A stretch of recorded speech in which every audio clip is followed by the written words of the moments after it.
Hi STP community, it's Kaylee, and in this video we're going to talk about de-rolling.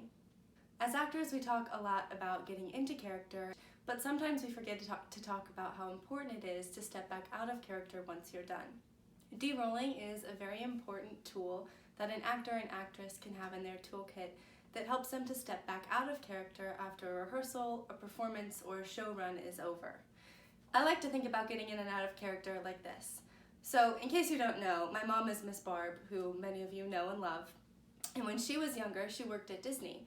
And while at Disney, she was a dwarf, which I find hilarious. But to be a dwarf, it means you have to step into what they call a fur character.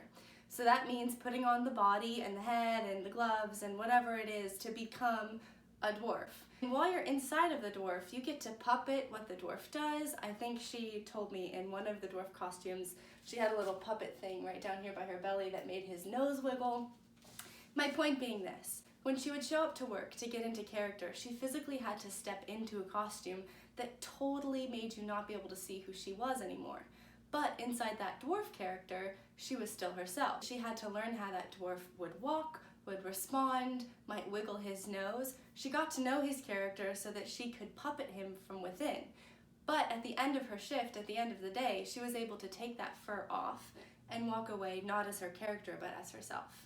De-rolling helps us to do that when we have characters that we aren't physically stepping into their entire body like she was stepping into the dwarf costume.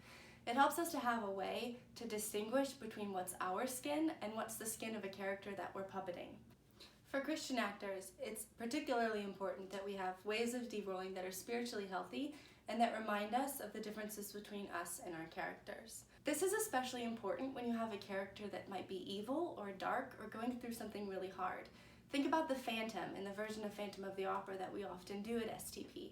The Phantom is a really evil character and he's dealing with some things that we don't want to have affecting us negatively or affecting us in our own walk with the Lord or our own personal lives. De-rolling is a way that we can step back from playing that character and recognize that he's different than who we are. One thing I especially like to do when I'm de-rolling from a character, or if I'm directing actors on how to approach their characters, is I like to take one piece of paper and make two parallel lists on it. On the first list, I'll make a list of characteristics about the person or the character that I'm portraying. And on the other side of the paper, I'll make a list of the ways that I'm different from my character. So, for example, let's say I was playing the evil stepmother in Cinderella. I would make a list of things about the evil stepmother. She is bitter and old and unkind, and she abuses Cinderella, and she wears big ugly dresses. On the other side, I would make a list of all the ways in which I'm not like the evil stepmother. So I'm not bitter, I hope, and I'm not old, I don't wear big ugly dresses, and I don't abuse Cinderella. But what I can do with this list, at the end of a rehearsal or a performance, I can go back and I can read over it, even pray over it, and just come out of agreement with my character. This might look like me sitting down and reminding myself, I am not this thing, I'm not this thing, and I'm not this thing about my character.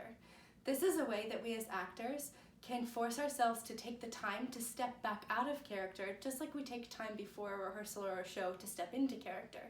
This helps us to remember that we aren't the characters we play. You might be asking yourself, what if I'm playing a really good character? What if I'm playing Jesus? Why would I want to de-roll? Because I want to be like Jesus. Well, that's a good point. But the problem is that you as an actor are still you. You're not your character, even if your character is a good character. Even if you're playing a really awesome person, you don't want to walk away from a performance confused by who your character is and who you are, and having the line between one and the other become blurred. So de-rolling is a great process for you to use, regardless of the kind of person that you're playing. So here's a challenge for all of you who are sitting at home with lots of time on your hands because you can't go anywhere because of COVID-19. I want you to make a list of aspects of your character and aspects in which you're different than your character, and I want you to share that with a TTA or a director or maybe even your friends or your parents. Practice getting into the habit of knowing a character and distinguishing knowing them from knowing yourself so that you can use this as a tool when we finally get to come back together and start making theater again. Thanks for watching. I'll see you next time.